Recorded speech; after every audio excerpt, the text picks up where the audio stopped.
Here's Kevin in Elkhart, Indiana. I'm glad you waited, sir. You're next. Hello. Hi, Rush. It's an honor. Thank you. In the first hour, you had a story about insurance premiums going up. Yes, I did. And there's an article that reminded me of an article in our local newspaper's website. And it reads, Elkhart teachers face double-digit hike in health insurance premiums. And if I could read you the first paragraph, because it explains it all. As Elkhart Community Schools teachers continue to ask for better pay, they could soon see a double-digit increase in health insurance premiums. Yep. Just like, try this story right here. Major Teamsters pension fund to slash recipients' benefits. The Teamsters pension fund's in trouble? With the Democrats in power for 7 years? How can that be? The Teamsters, who have had their dues siphoned for decades to the Democrat Party, are now facing benefits slashes, benefits cuts in their pension plan? And now teachers are discovering their health care insurance premiums are skyrocketing, and they all thought Obamacare meant free health care for them. AP, Obama administration unveils health care premiums for 2016.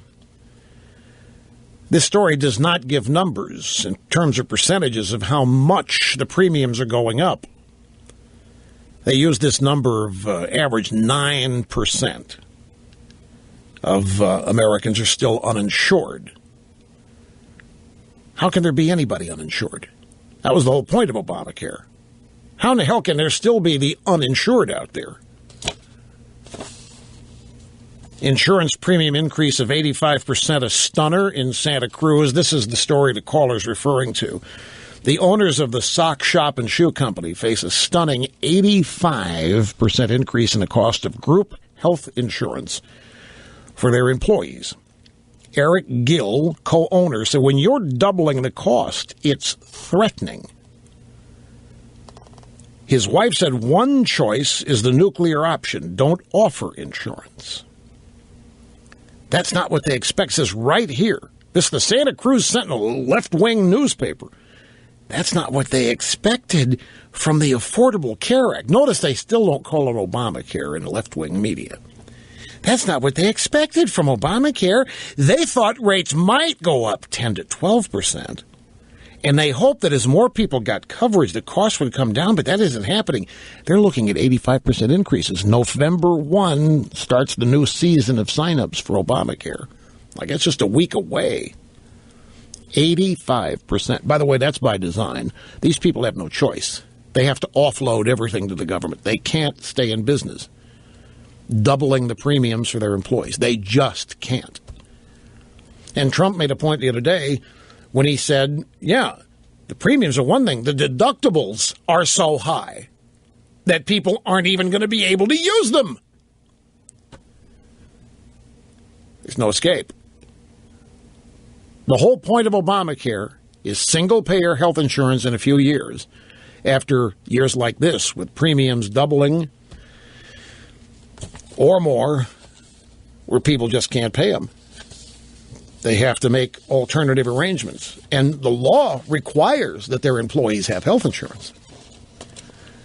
The employer or the employee, either one, is liable. And if an individual doesn't have health insurance, his business, his company, or his personal tax return is going to face a penalty, a fine. And here's this from the Washington Times. Colorado Care would replace Obamacare with statewide single-payer plan at a $25 billion cost. With Colorado's shaky Obamacare exchange in peril. We had this story last week. Colorado's exchange is in trouble. California, there's 2 or 3 of them that are near bankrupt. With Colorado's shaky Obamacare exchange in peril, some health care advocates are calling for voters to just scrap Obamacare and replace it in Colorado with state-run single-payer. Now, I don't know how they can scrap Obamacare. It's the law of the land. It's therefore untouchable. How can a state... I mean, if Arizona cannot concoct its own immigration law without being sued by Obama, how can Colorado get rid of Obamacare? Well, the answer is Well, waivers, of course. If the waiver permits single payer, why wouldn't Obama? That's the ultimate objective. If we want single payer, if that's what Obamacare's real objective is, and Colorado wants to go there, hell's bells, we'll give them a waiver. Just guessing. I don't know how this is going to turn out, but this is what they're facing. They can't afford Obamacare. They think they're going to be able to afford single payer. People are nuts. They're just economic illiterates. Single payer to these people equals free. Government pay for it. Where's the government going to get the money for it? How many people do you think thought that Obamacare meant their health care was going to be free, their insurance was just going to be provided, and their deductible was going to handle 80% of their treatment? I would lay dollars to donuts that most people that eagerly supported and signed up for this thought they were signing up for an entitlement, something that was essentially a freebie. Now, many of them are Democrats. Logic would tell you they're going to be mad at Obama. They're going to be mad at the Democrats. They're going to think, no, that's not the way that's going to shake out. Don't forget the Limbaugh theorem. It's not working because of the Republicans. The Republicans are not cooperating. The Republicans are not being bipartisan. The Republicans are creating these obstacles. Obama tried. He's still trying. He's working hard. He wants everybody to have health care. It's these Republicans that don't want it. That's the way this is going to play out. It always does. Why not in this example? Wall Street Journal today, the decline of Obamacare. Fewer enrollees and rising loss ratios will force a rewrite in 2017. The Wall Street Journal, I should save this for tomorrow. It's an op-ed, maybe an editorial.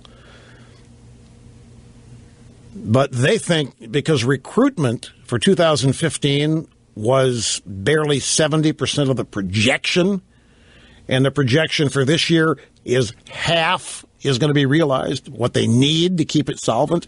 They don't have nearly enough enrollees to make this thing even come close to being solvent. So the Journal's op-ed or editorial here is that in 2017, when we get a new president, they're going to have to rewrite the whole law because it's obsolete and isn't working.